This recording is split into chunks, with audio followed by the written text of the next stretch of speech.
Bro, pernah nggak sih kepikiran kenapa di Indonesia kita nyetir di sebelah kanan, padahal banyak negara lain pakai setir kiri?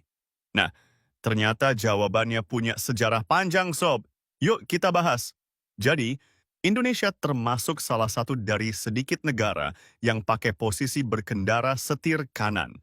Posisi ini nggak cuma soal kenyamanan aja, tapi ternyata ada sejarah dan budaya yang memengaruhinya, bro.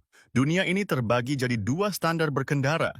Ada yang setir kiri dan ada juga yang setir kanan. Kira-kira kalian lebih suka yang mana nih? Komentar di bawah ya. Sekitar 65% negara di dunia pakai aturan setir kiri dan jalur kanan, yang artinya 125 negara memilih sistem ini. Sementara, hanya 75 negara yang kaya Indonesia yang masih mempertahankan setir kanan. Kenapa sih Indonesia lebih milih setir kanan? Salah satu alasannya adalah pengaruh dari penjajah, Sob. Indonesia yang pernah dijajah Belanda dan Inggris mengadopsi aturan ini. Unik kan? Bukan cuma Indonesia aja loh. Negara bekas jajahan Inggris lainnya seperti Malaysia, India, Singapura, bahkan Australia juga pakai aturan yang sama. Ngomong-ngomong, Sob, menurut kalian, apakah warisan kolonial itu lebih banyak untungnya atau malah bikin ribet? Menariknya lagi, posisi berkendara ini ternyata udah ada sejak zaman para ksatria berkuda. Mereka dulu mayoritas memegang pedang di tangan kanan dan mengendarai kuda di jalur kiri, biar lebih mudah bermanuver. Bayangin deh, kalau kita hidup di zaman itu, kira-kira kamu bakal jadi kayak satria yang jago berkuda atau enggak? Sejarah mengemudi di dunia berawal dari lalu lintas gerobak tambang Romawi di Inggris. Mereka jalan di sebelah kiri karena kebanyakan orang pegang tali kekang kuda pakai tangan kiri. Biar tangan kanan bebas buat salaman, atau kalau tiba-tiba harus duel pakai pedang. Lalu di tahun 1756, aturan lajur kiri mulai diterapkan di Inggris saat pembangunan London Bridge.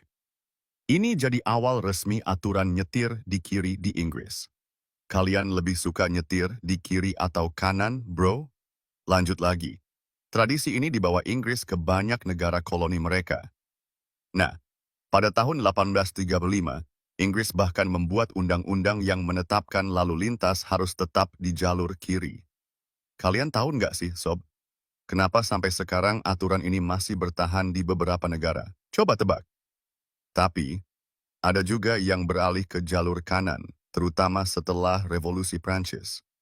Napoleon yang menerapkan aturan jalur kanan di Prancis sukses menyebarkan sistem ini ke negara-negara Eropa lain, termasuk Belanda. Tapi yang menarik, Sob, Belanda nggak bawa aturan itu ke Indonesia saat menjajah kita. Gimana menurut kalian, kenapa ya Belanda nggak ikut bawa aturan itu? Amerika Serikat juga ikut-ikutan pindah ke jalur kanan di tahun 1700-an. Waktu itu, mereka mulai pakai pedati besar yang ditarik beberapa pasang kuda. Gimana bro? Kalian bayangin nggak kalau kita dulu pakai pedati buat bepergian? Terakhir, Indonesia terus pakai sistem setir kanan hingga penjajahan Jepang. Setelah Perang Dunia II selesai, kebiasaan ini ditegaskan lagi dalam Konvensi Jenewa soal lalu lintas jalan raya. Setiap negara bebas nentuin mau pakai jalur kiri atau kanan, tapi nggak boleh dua-duanya sekaligus. Nah, setelah tahu sejarah panjang ini, gimana pendapat kalian tentang posisi setir di Indonesia? Apakah harus terus dipertahankan atau perlu diubah? Yuk share di kolom komentar.